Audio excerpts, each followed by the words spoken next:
Okay, students, we are back to our class.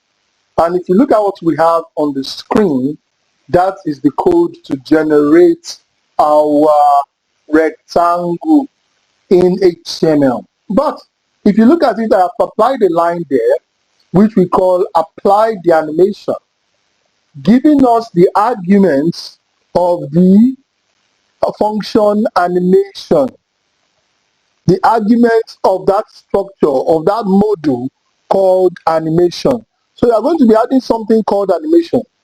That animation is going to have name, which is the name you are going to call it, because we are going to create it using keyframes in this place. After rectangle, you can see the rectangle, we open the brackets here, we close the brackets for rectangle class here. Inside rectangle class, we are going to define animation. While defining animation, we are going to give it a name. That name now, we are going to give the properties of that name using keyframes.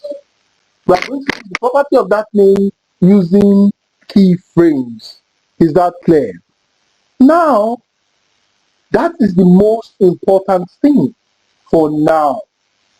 The keyframes is what we use to endow our code with animation abilities, which is what matters the most.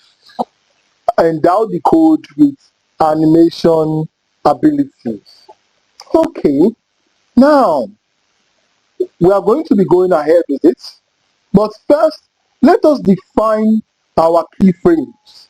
Let us define the full animation structure, and when we are done with it, we will then look at giving it what it needs, which is what our name, and then duration, timing function, iteration, and iteration count, and direction. Okay, so let's look at that. Let's take our time. This is a bit complex. I want you guys to relax yourself as you do it. Remember, I've not written any code for the animation. This is just some words to explain it to you. Okay? Apply the animation. It's going to have name. It's going to have duration. It's going to have a timing function. It's going to have an iteration count and a direction.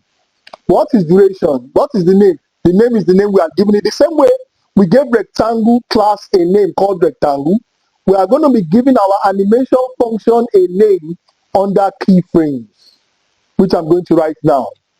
Now, duration is how long the animation is going to last. Is it 5 seconds? Is it 4 seconds? Is it 10 seconds? The timing function is what determines how your animation is going to work, how it's going to use its motion. There are many timing functions, but in this class we'll be using just one, and we'll be exploring more timing functions in the next class.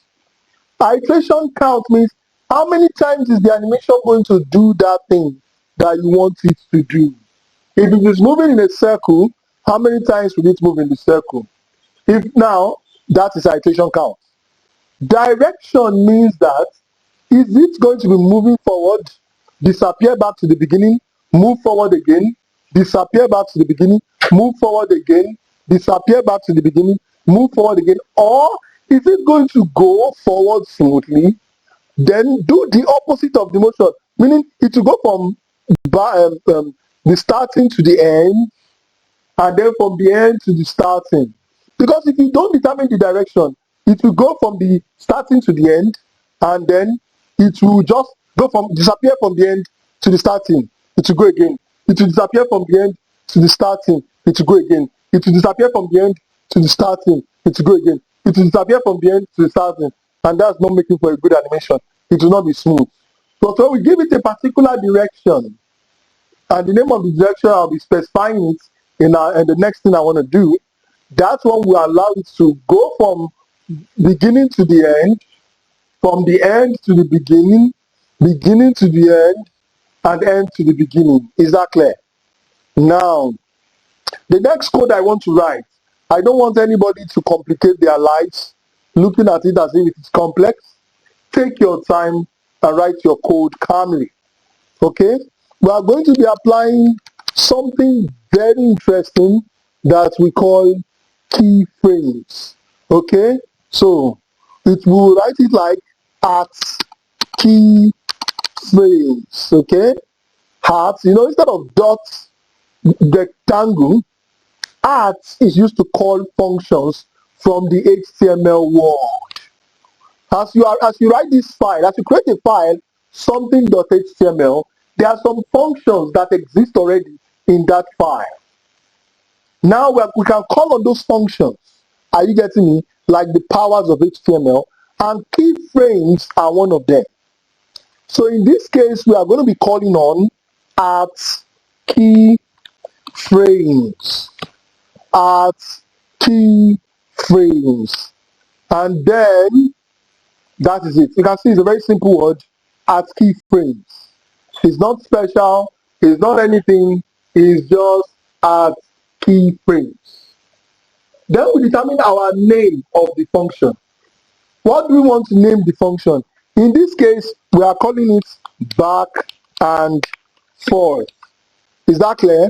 Back and forth. Meaning that we want to create an animation where something goes back and then it goes forward. It goes back and then it goes forward. It goes back and then it goes forward. So back and forth. All right, let's go ahead with that. We're going to open a bracket, a curly brace, and we're going to shift it downwards very much because we have a lot of things to write in it. But for now, let's just leave one space and then we shift it to match what we have up there. Okay. Now, what is the context we are going to put? Under keyframes, there's something that's very important. The keyframes is how we determine where we are starting the animation from. So the starting point is called the 0%. The ending point is your 100%. Now, if you define 0% and 100%, your animation will do something, we start with something, then it will gradually go and do the other thing. If I now say, if I just go 0, 100, it means what will my animation do? My animation will simply go to 0, start from whatever 0 is, and go to the location I determined for 100. These things are going out about location. So I'm going to be determining 0, where does it start from? 100, where is it going to? Do you understand? The timing function is the one that will now carry that ability. You'll see everything in a minute. From 0 to what? 100. From 0 to 100. Now, if I wanted to do other things in between, I want you to first move to this place, then move to another place, then do another movement, then I will add in separations. I can now say, okay, instead of going from 0 to 100, let me go from 0 to 50. I will now put another position at 50%. So when it starts from 0, it will move to wherever the position of 50% is, and then it will move from there to wherever the position of 100% is. This is just a straightforward motion. And that straightforward motion is a function we call translate. What does translate mean? Translate means just moving what? Forward or backward. Translate. I want to write it in capital letter so all of you can see it. The function we are going to be applying in keyframes for our motion is called translate. So keyframes contains a lot of things which we are going to be enjoying as we go forward in this class into the next term to go do some amazing and beautiful animations. But for now, we are going to stick to translate. Translate means straightforward motion from one position to the other. So when you are applying translate, you will determine the starting point, the next point, the ending point. So when you do that, and your system already understands that this is an animation and these are the positions, it will move the object from 0 to 50 to 100. But because we just want to do a simple motion in this class, we are removing 50, so we'll just be applying what? Or 0 to 100. Okay? Alright, so I'm going to be applying translate. Okay? And translate, we take a position, I give it the starting position, I give it the ending position, all simple as ABC. Is that clear? So that's what we are going to be applying. Okay, let's proceed further. Now let me write the code for that. So 0%. In front of 0%, I'll be opening my curly brace, which will also separate downwards. Let me bring it forward to a brim, just like that. And then inside that, we will be writing our code. Now, the code carrier is called transform. Anything you are doing, you always write transform. Are you getting me? Transform is the basic code carrier in keyframes. But the command we want to apply is called translate, meaning straightforward motion. Now this translate is going to go from where? It's starting from position 0, 0. Do you remember our shadow? So this has to do with like the positioning of our shadows. Okay, so this is from position what? 0, 0. That's where the translate starts from, for 0%. For 100%, our translate is going to move in a different way. For 100%, our translate is going to move in this way. Now you watch out. It's going to move. Let me just bring that forward. So we are going to give it the position we want it to be at 100%. The position we want it to start from at 0%, we have given it. Where we want it to be at 100%, we will also give it. And that will now be transform, translate,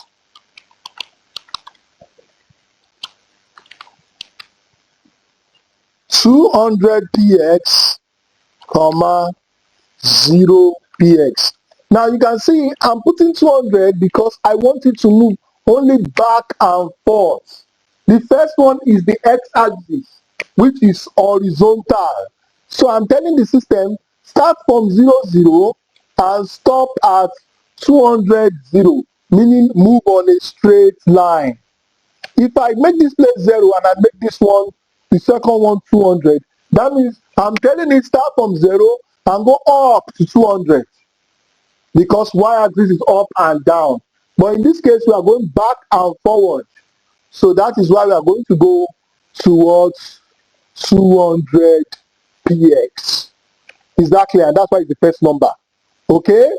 So we want to move back and forth from 0 to 200. 0 to 200. From 200 back to 0. From 0 to 200. So that we have a smooth word animation. So now we have defined the keyframes. That's all. This is all you need to do for your keyframes. Get your curly braces correctly, put them correctly, define them, use your function carrier transform, and pick the function you want to use and use it correctly, which is the translate. Meaning, move from this position to this position. That is translate. The starting position of 0 to the ending position of what? 100. So now, we are now going to take this animation function in keyframes, which is back and forth. We will now go and put it here. Yes. Now here, how are we going to now give it? We want to now give that ability. We have defined how it's going to move. But we have not given it to the rectangle so that the rectangle can bring it to the D. So we are going to give this ability that we just created, we will give it to the rectangle class, and then that rectangle class, when we call it into D, it will carry the structure of the rectangle, it will also carry the animation, it will come into D, it will draw the rectangle, and it will move the rectangle. Is that clear? All right, let's go ahead and do that. So for it to move now, we need to call upon animation as a function carrier. Is that clear? So animation will now give us what? We will now begin to start with the name. The name is what? Back and forth, as we have named it here. You can see back and forth here, back and forth here. the exact same spelling.